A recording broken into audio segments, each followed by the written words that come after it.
Começando mais um Ush Responde as perguntas que vocês mandaram no dia 23 de novembro, quinta-feira, tanto aqui na nossa área de membros do canal do YouTube, quanto no Instagram. Então vamos logo a elas, porque tem muitas. E a primeira aqui do Maurício, ó, perguntando o seguinte: se de fato os chineses são os mais avançados em tecnologias, como por exemplo, dizem a ida programada ao espaço em 2025, acho que talvez seja a Lua, não sei bem a data, enfim, e grandes hospitais com os melhores aparelhos cirúrgicos, robótica, por que a China continua apresentando números muitas vezes decepcionantes, ou faz parte do plano de longo prazo do oriental? Bom, é a pergunta interessante até quando a gente relembra o que aconteceu na Guerra Fria do século passado entre Estados Unidos e União Soviética. Também havia a corrida espacial e em muitos anos, talvez durante boa parte da década de 50 e de 60, a União Soviética esteve praticamente em pé de igualdade em termos de avanço tecnológico na corrida espacial. Mas no caso da União Soviética, era uma concentração de foco e recursos nesse aspecto da economia, enquanto o restante das coisas mais básicas para a vida em sociedade dos soviéticos, assim, era uma penúria completa. Tinha fila para pão, fila para os insumos mais essenciais, e era um desastre. A economia da União Soviética era um desastre completo, e só não foi descoberto antes porque mascaravam muito as informações, as estatísticas, e o Ocidente só teve real noção da precariedade da economia da União Soviética depois que caiu o Muro de Berlim, caiu o comunismo, e aí perceberam que realmente não era tudo aquilo. A China não é a mesma coisa que a União Soviética. Há muito dirigismo estatal, mas também há um mercado privado pujante, houve muita liberalização da economia, especialmente quando iniciou lá com Deng Xiaoping, talvez nas últimas 3 décadas. Agora muda um pouco os contornos da política econômica chinesa por conta do Xi Jinping, mas ainda assim é uma economia de mercado muito intervinda, se a gente pudesse assim descrevê-la.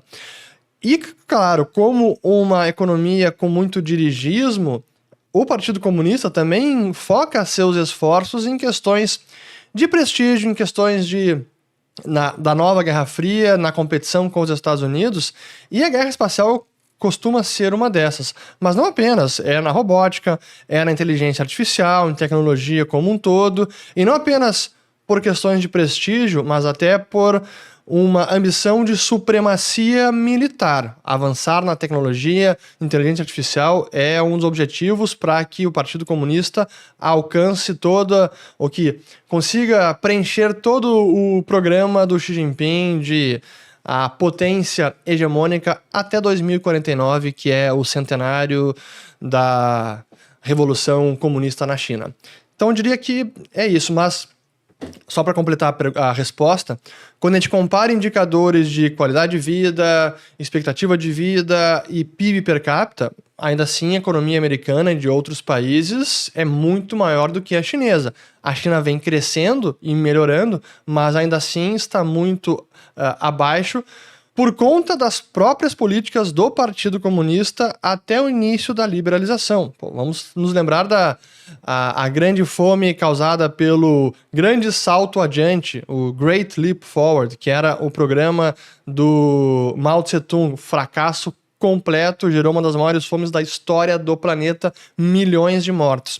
Mas enfim, é porque essas políticas impediam os chineses de avançarem que a China por tanto tempo ficou mais pobre em relação ao restante do mundo desenvolvido. E agora está recuperando o tempo perdido.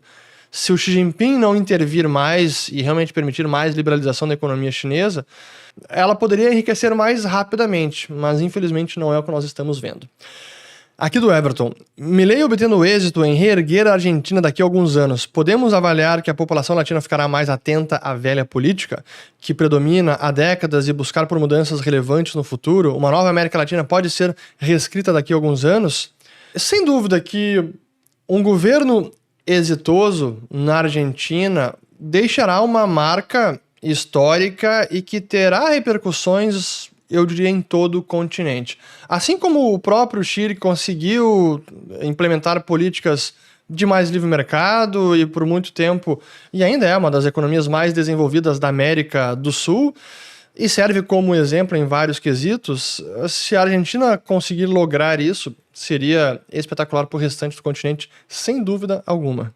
Aqui do Rogério. Na sua opinião, o agro argentino, depois de uma estabilização no país pelo Milei, poderá competir forte contra o agro brasileiro? Podemos temer os argentinos no futuro próximo? Sem dúvida que a Argentina se reerguendo e voltando a ter mais competitividade e estabilidade macroeconômica, terá setores mais competitivos, inclusive o agro. E isso é ruim por um lado, porque é mais competição para o agro brasileiro, mas por outro, é melhor para o Brasil como um todo. A Argentina indo bem é excelente para o Brasil. É um mercado comprador, é um mercado consumidor, é uma economia que pode ser tão relevante quanto já foi no passado e ser um dos principais parceiros comerciais com o Brasil. Fomentar mais comércio com a Argentina será fundamental. É assim que eu responderia esta. A Argentina tem tomado aqui, sem dúvida, as preocupações de todos, né, pelo óbvio, mas só dar uma recomendação, porque nessa semana foi o tema, inclusive, da nossa live para os membros aqui do canal. Quem não é membro ainda, considere se tornar membro, experimente por pelo menos um mês, tem tanto conteúdo bacana. Toda quarta-feira a gente faz um novo encontro ao vivo, 19 horas, com conteúdo específico sobre história financeira, sobre algo do momento, como foi agora com o Milei. A gente responde as perguntas ao vivo, tudo fica gravado, pode ser assistido posteriormente, além de compartilharmos notícias exclusivas aos membros na nossa área de comunidade aqui no YouTube. Então, se você não é membro, considere se tornar membro, tem aqui o botãozinho tornar-se membro. Voltando à live dessa quarta-feira, a gente falou sobre a ascensão do Milei, que explica esse fenômeno, as suas raízes intelectuais, ideológicas, ficou muito bacana, então assistam porque a gente entra em muito mais detalhe do que eu vou entrar aqui respondendo as perguntas. Mas, aqui respondendo então, se a Argentina aceitar o dólar como moeda corrente, será positivo para os Estados Unidos, pois será mais uma forte demanda e ajuda a consolidar ainda mais o domínio do dólar. Será muito menos positivo para as aspirações da China. Estou certo na minha reflexão? Sim, sem dúvida que é uma fonte adicional de demanda do dólar, mas marginalmente, porque o dólar já é a moeda de reserva do planeta, já é amplamente demandado na Argentina, as pessoas já poupam em dólares, a circulação de dólares físico lá já é uma das maiores do planeta, se não das 5 maiores fora dos Estados Unidos, então essa demanda já existe. E no caso da China, seria um revés para as aspirações chinesas, até porque hoje a China tem conseguido ter uma ingerência, uma influência maior na Argentina, comprando assim, de tudo, e inclusive fornecendo linhas de liquidez para o Banco Central da China. E acabando com essa necessidade de linhas de liquidez externas, sobretudo da China, é um pilar do projeto de influência geopolítica da China que cai, sem dúvida alguma, na Argentina, né? Então, para a China não seria bom.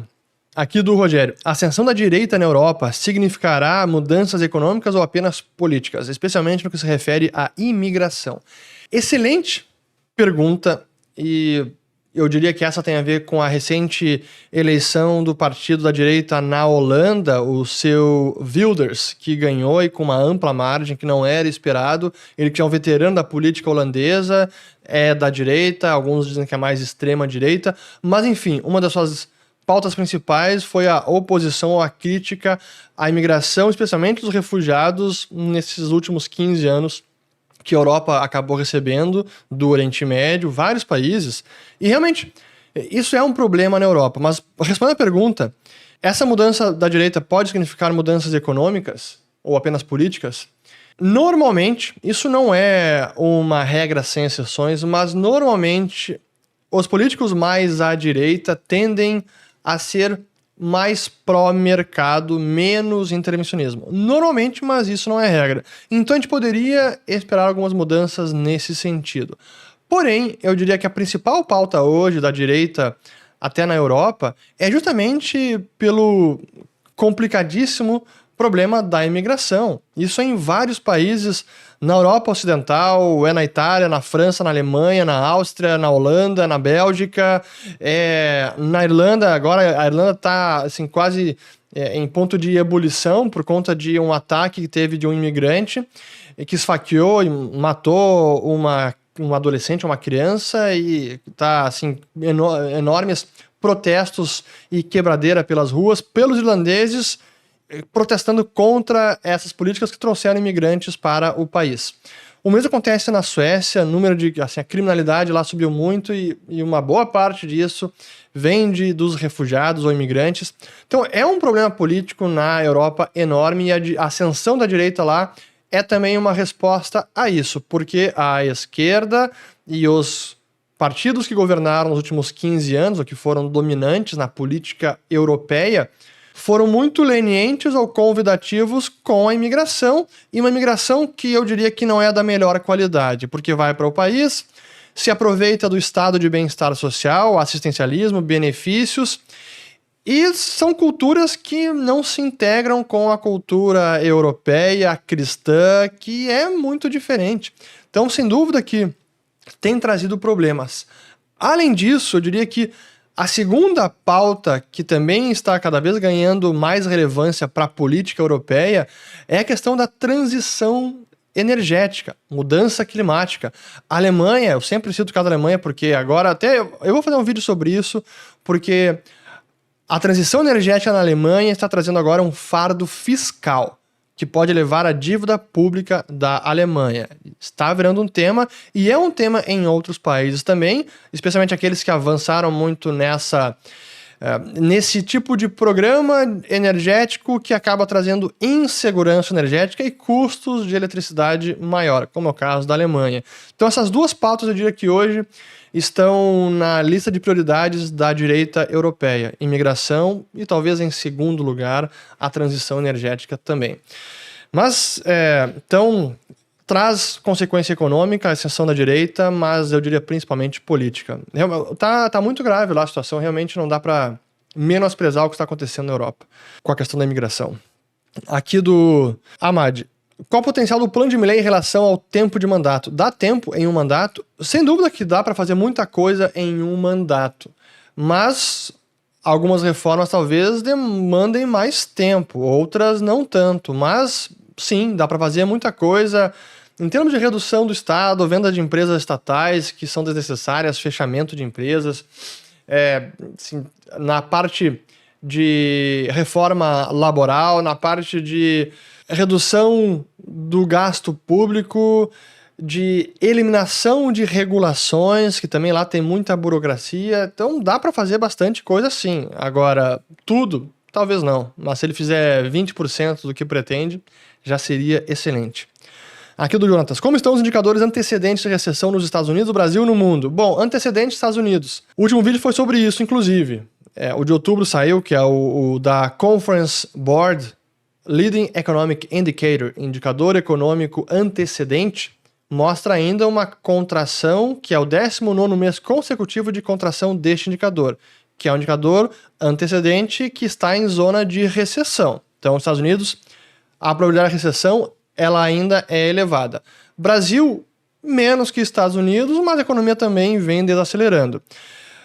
No mundo, a Alemanha virtualmente já em recessão, possivelmente já haja uma oficialização da recessão na Alemanha. Reino Unido próximo disso, alguns países na Europa também. A China desacelerando. O Japão teve um PIB em contração no último trimestre, mas então é isso que dizem os indicadores. Mais uma aqui do Ahmad: o que o Milei deverá fazer diferente de Bolsonaro para obter mais êxitos em um mandato? Ótima pergunta.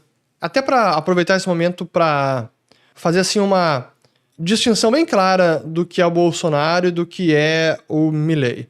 Milei é um economista, é alguém que domina muito bem a ciência econômica, ele tem um embasamento teórico sólido, basta ver seus diversos discursos, palestras, entrevistas, debates. Ele tem convicção nas ideias de que a melhor solução passa pelo livre mercado, quanto menos intervenção do Estado, melhor. É preciso equilibrar as contas fiscais para diminuir a emissão monetária, a inflação, tudo isso. Ele está convicto, inclusive, de privatizar empresas como a YPF, que é a petrolífera da Argentina. Bolsonaro não era este intelectual, não domina a economia, sem dúvida se posicionou mais favorável à liberalização da economia, mas ainda assim tem um ranço estatizante, sempre teve muito mais cuidado com privatizar a Petrobras? Não. Privatizar Banco do Brasil? Também não queria. Paulo Guedes, sim. Bolsonaro, não. Então, isso é bem diferente. Agora, o que o Milei pode fazer diferente do Bolsonaro? Ele pode não arrumar brigas e criar conflitos e crises desnecessárias. Então, não cria ruído, não atrapalha quando não tem por que atrapalhar, acabando assim criando polêmicas e rusgas e assim intrigas desnecessárias que só atrapalharam o plano de governo e o plano do Guedes também. Então, acho que é isso que poderia ser feito. Aqui pergunta muito importante, ó. Fernando, você lava pratos em casa? É raro, normalmente a gente utiliza a lavadora de pratos, então eu uso a tecnologia para não ter que lavar pratos. Eu não curto lavar pratos, para mim é difícil, o cara muito alto na pia, lavando prato muito tempo, começa a doer as costas. Então, lavadora de pratos. Aqui vocês podem comprar lavadoras e vão para a esteira, fazer uma esteira e podem me escutar, em vez de escutar lavando pratos, adquira uma lavadora e vão para a esteira fazer isso. Vamos lá, aqui do Leonardo agora. Após a economia argentina ser dolarizada, como será precificado os papéis? Será tudo em dólares. Então, as ações, os imóveis... Bom, os imóveis já são precificados em dólares. Os bens, serviços, salários, será tudo precificado em dólares. Essa é simples. Aqui do Batista. Boa. Olha só. Xandão com medo de perder a cadeira, é isso mesmo? Bom, essa pergunta tem a ver com a recente controvérsia e o embate que está sendo travado entre o Congresso, Senado e o Supremo Tribunal Federal. O Senado aprovou esta PEC para limitar poderes do Supremo Tribunal, e isso que está criando um racha, elevando as tensões, e o que, na minha avaliação, é excelente para a democracia, para a República Brasileira. Porque quanto mais separação de poderes nós realmente tivermos, quanto mais tensão e brigas entre os poderes, melhor para a contenção do poder alheio. É importante que nenhum poder se sobressaia sobre os demais. O que nós não podemos ter é um poder, seja ele qual for, que consiga monopolizar o poder, a coerção, o monopólio da violência e simplesmente subjugar os demais e conseguir valer a sua vontade, independentemente da opinião pública e dos demais poderes. Então, eu acho que é importante que haja uma reação do Senado quando há tantas críticas com relação a algumas atuações recentes da Suprema Corte, e eu vejo o que está acontecendo com bons olhos. É importante, sim, freios e contrapesos para a saúde e a perpetuação da democracia brasileira. Talvez há muito tempo que a gente não via isso acontecendo, e eu diria que pode trazer bons frutos para o nosso país se realmente tivermos mais separação dos poderes e contenção alheia. Então, um checando o outro, um sendo um freio e contrapeso ao outro. Muito bem, acho que eu respondi. Aqui do Rafa Leão. Quando o Banco Central libera dinheiro para os balanços dos bancos e eles ficam retidos, qual a finalidade? É a forma como funciona a banca central, a prática dos bancos centrais, em que não é que o dinheiro fica retido, mas é que o dinheiro que funciona como reserva, que é utilizado para liquidação de pagamentos entre bancos. A reserva bancária, que é a conta dos bancos comerciais junto ao Banco Central, ela não circula na economia. Ela é apenas utilizada entre bancos para a liquidação final dos pagamentos na economia de um país. O que circula entre famílias, empresas, comércio, economia privada, são o papel moeda, moedas metálicas, os depósitos à vista, depósitos a prazo, que são utilizados para efetuar pagamentos. Mas aí é preciso entender a mecânica do Banco Central, da impressão de moeda e dos bancos comerciais também. A gente ensina bastante isso nas fronteiras do dinheiro, que estamos com as inscrições já encerradas, mas quem quiser tem lista de espera na descrição do vídeo. Para a próxima temporada, já vou falar mais sobre ela, até porque eu tenho perguntas sobre isso. Aqui do Vane Libertymon, a tese de cannabis do Marcelo da L2 Capital se mostrou lucrativa? Eu não sei dizer do fundo dele em si, porque ele recém começou com esse fundo, acho que não tem nem um ano ainda, e das principais empresas, até utilizando um ETF bastante conhecido aqui, que é o MSOS, que por sinal, comecei a montar uma posição, então aqui full disclaimer, aviso, comecei a montar uma posição no ETF MSOS de cannabis e de forma alguma é recomendação de investimento, e façam o dever de casa, estudem, conversem com seus assessores, consultores, enfim. Mas aqui, olhando o MSOS, depois do boom lá de 2021, caiu absurdamente, mais de 70%, 80%. Até o momento agora, estava quase $56 o ETF, e agora está em $6,75. O próprio Marcelo sempre diz que, de todas as teses que eles acabaram desenvolvendo, teses de investimento, quase sempre, quando eles começavam a investir, havia uma queda de 30% antes da tese performar. Foi assim com Petrobras, foi assim com urânio, e com o cannabis foi a mesma coisa. Então, palavras do Marcelo. Mas a tese ainda está se materializando. Quanto menos interesse houver na tese, melhor é para quem quer entrar na tese, como era o urânio 3 anos atrás. Hoje o urânio já tá na mídia demais. Olha a Chemical, CCJ, já subiu 3 vezes desde lá de 2020. Então, quando começa o oba-oba, talvez é o momento de desfazer posições, diminuir o risco, porque aí já não é aquela tese que ninguém acredita. Pelo contrário, tá em evidência. Aqui uma boa do André. Jesus Huerta de Soto felicitando o Javier Milei. O que pensa sobre isso? Seria ele convidado a integrar o novo governo? De forma alguma, o Javier Milei, o Jesus Huerta de Soto, para quem não conhece, é o catedrático espanhol e um dos principais economistas da Escola Austríaca de Economia. Foi meu professor no mestrado em 2009, 2010. Ele segue sendo professor. E acho improvável que o Milei convide ele para fazer parte do governo, e altamente improvável que o Jesus Huerta de Soto aceite um convite. Ele jamais entrou na vida política, não é o que ele quer fazer, ele quer seguir sendo um economista, dando aula, pesquisando, escrevendo, mas não se metendo na política.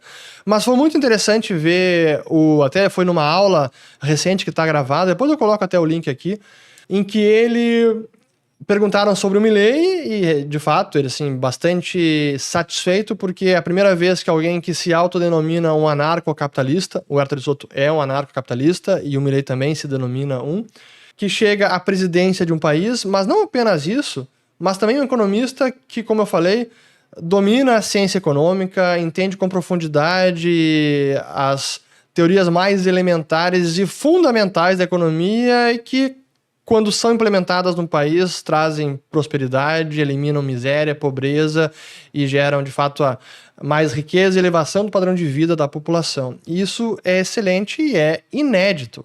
Um presidente com essa profundidade de conhecimento em economia não tem o conhecimento. E isso é inédito, foi bacana ver o De Soto parabenizando ele, reconhecendo o mérito do Milei, e sobre isso também, reconhecendo o mérito do Milei de popularizar as ideias de liberdade.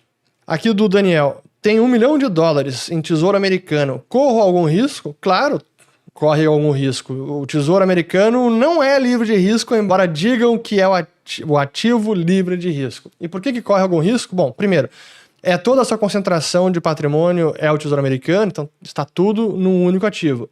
Segundo, então é preciso saber como está a sua sobrealocação. Segundo, qual é o duration desse tesouro? É de 20 anos? É de 30 anos? É de 10 anos? É mais curto? Eu tendo a preferir mais curto, especialmente neste momento de juros mais altos.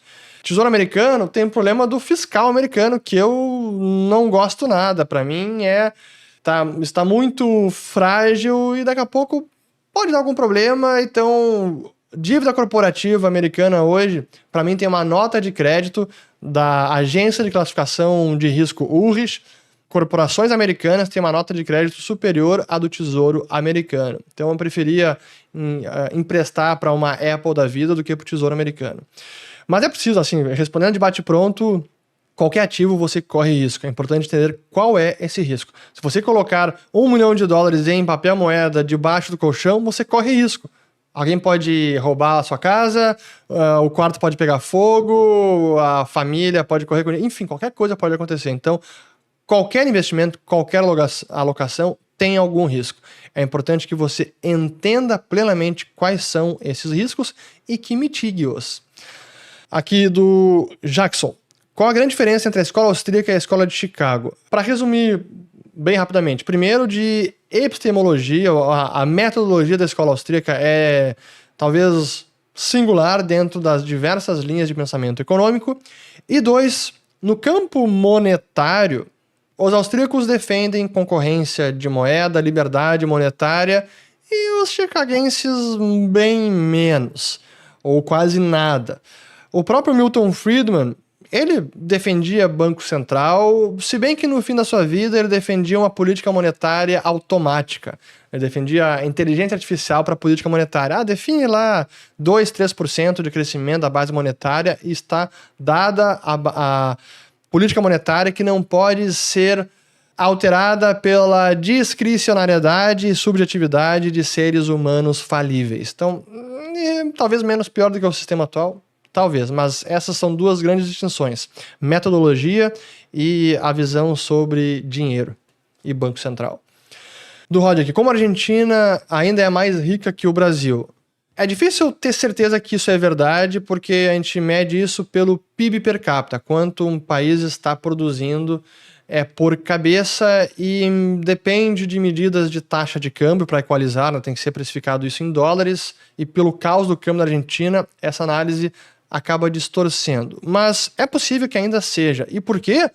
Porque a Argentina se tornou mais rica do que o Brasil ao longo das décadas do século retrasado e do século passado. Então alcançou um nível de riqueza superior ao brasileiro antes do Brasil. Hoje talvez esteja muito similar ou levemente abaixo, mas porque a Argentina veio decaindo e empobrecendo relativamente e o Brasil crescendo em PIB per capita, por mais que tenha sido muito pouco. É que realmente a Argentina está se esforçando para trazer miséria para os seus cidadãos.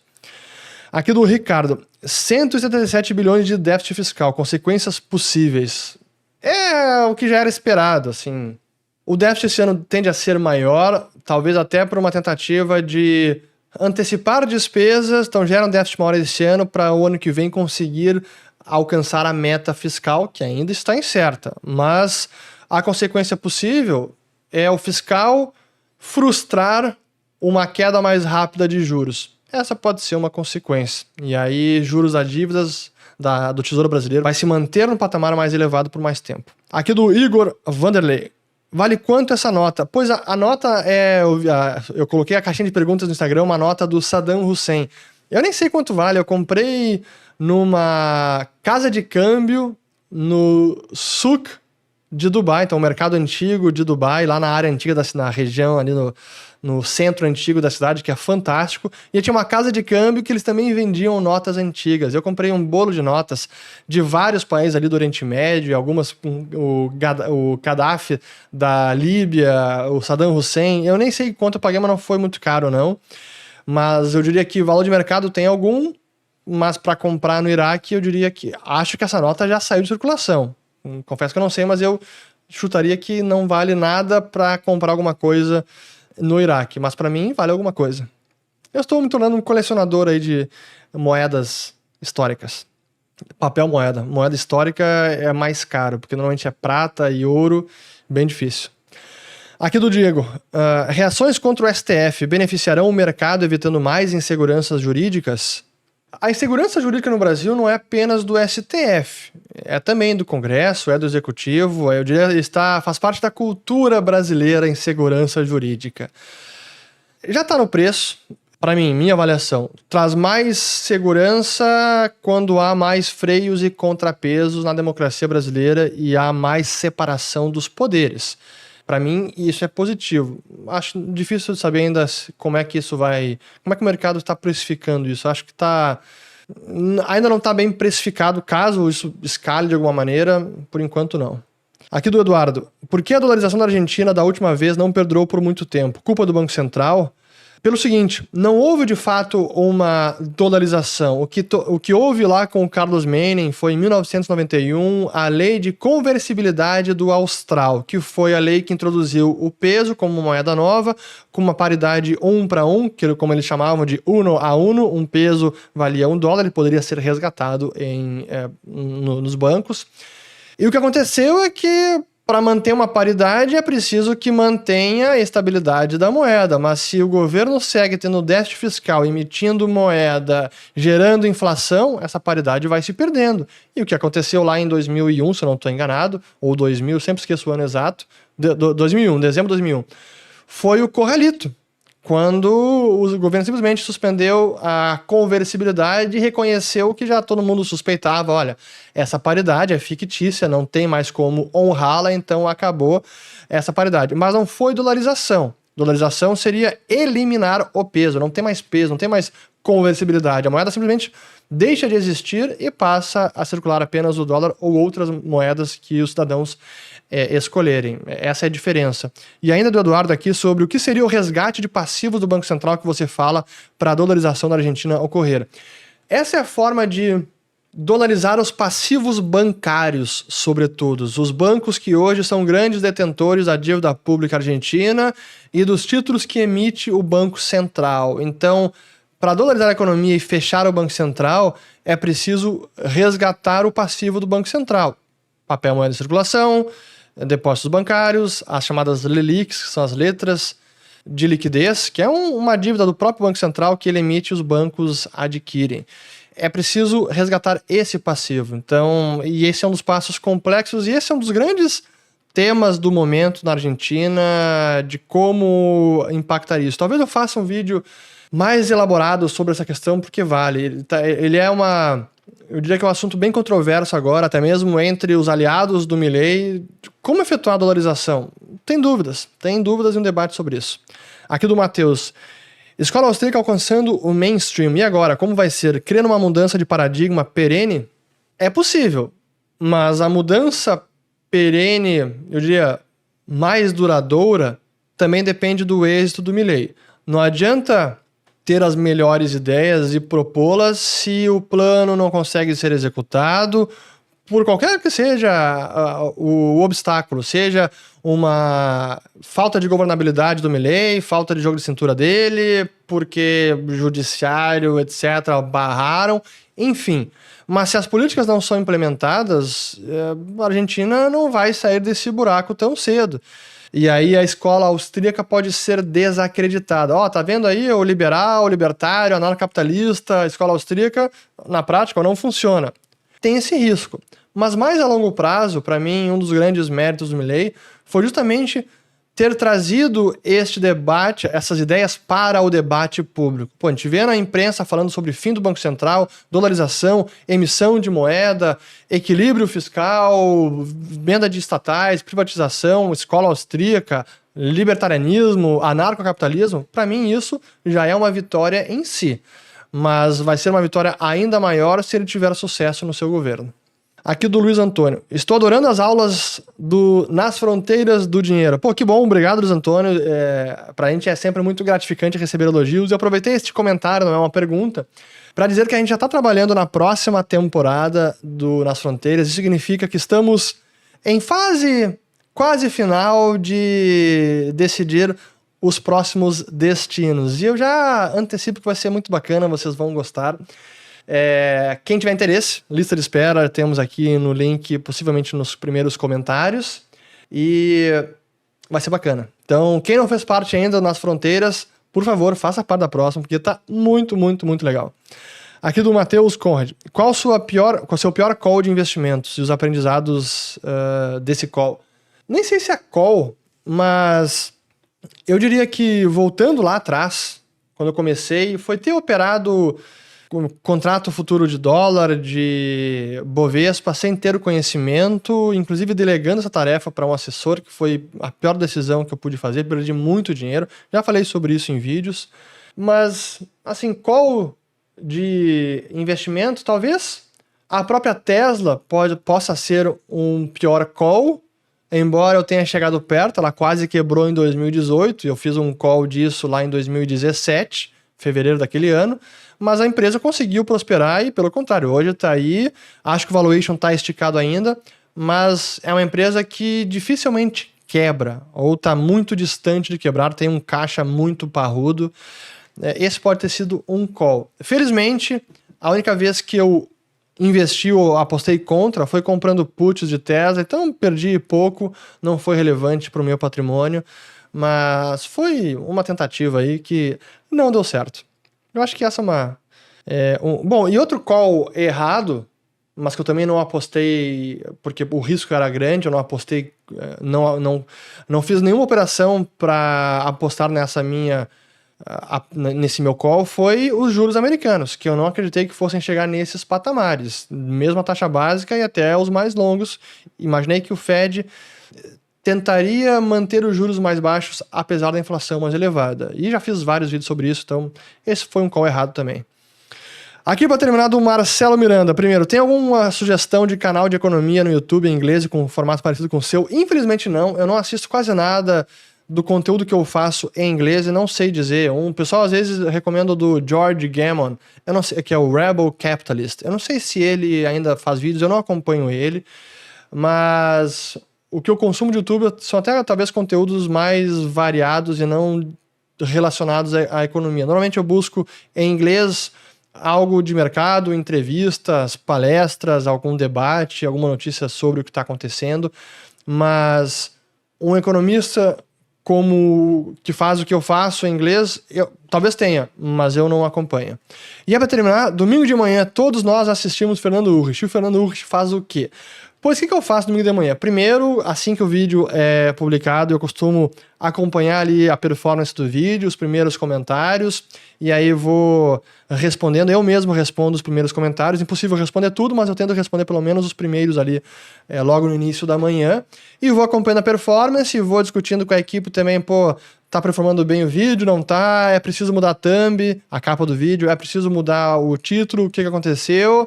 Sim, YouTube todo novo vídeo é um calvário, porque é você sendo, como se diz, sendo classificado, ranqueado, todo novo vídeo. É o vídeo que performou bem, mal, o pior dos últimos 10, é o melhor dos últimos 10. Não é fácil ser youtuber, é uma avaliação constante, você está sempre sendo testado e avaliado a todo novo vídeo. Então, domingo de manhã, logo no início eu faço isso. Gosto também de ler bastante. Para mim, domingo de manhã é um dia bacana. Eu gosto de ler, especialmente na rua, no sol. É um dia mais tranquilo. E também aí tomo café com a família, com as crianças. Busco passar mais tempo com as crianças. Almoçamos juntos, brincamos. E nos últimos tempos eu tenho trabalhado quase todos os finais de semana produzindo aulas, conteúdos, às vezes pro Nas Fronteiras do Dinheiro, que ainda não acabou, ainda tem conteúdo para produzir. Então, domingo às vezes acaba sendo um dia lazer, família, mas também de trabalho. Quero mudar porque tá um pouco intenso. Preciso mudar. Mudarei. Mas acaba por aqui. Espero que tenham gostado de mais um Responde. Espero que tenham lavado as louças. Espero que desfrutem com suas famílias, com seus amigos. E desejo a todos um ótimo domingo e até o próximo vídeo. Valeu!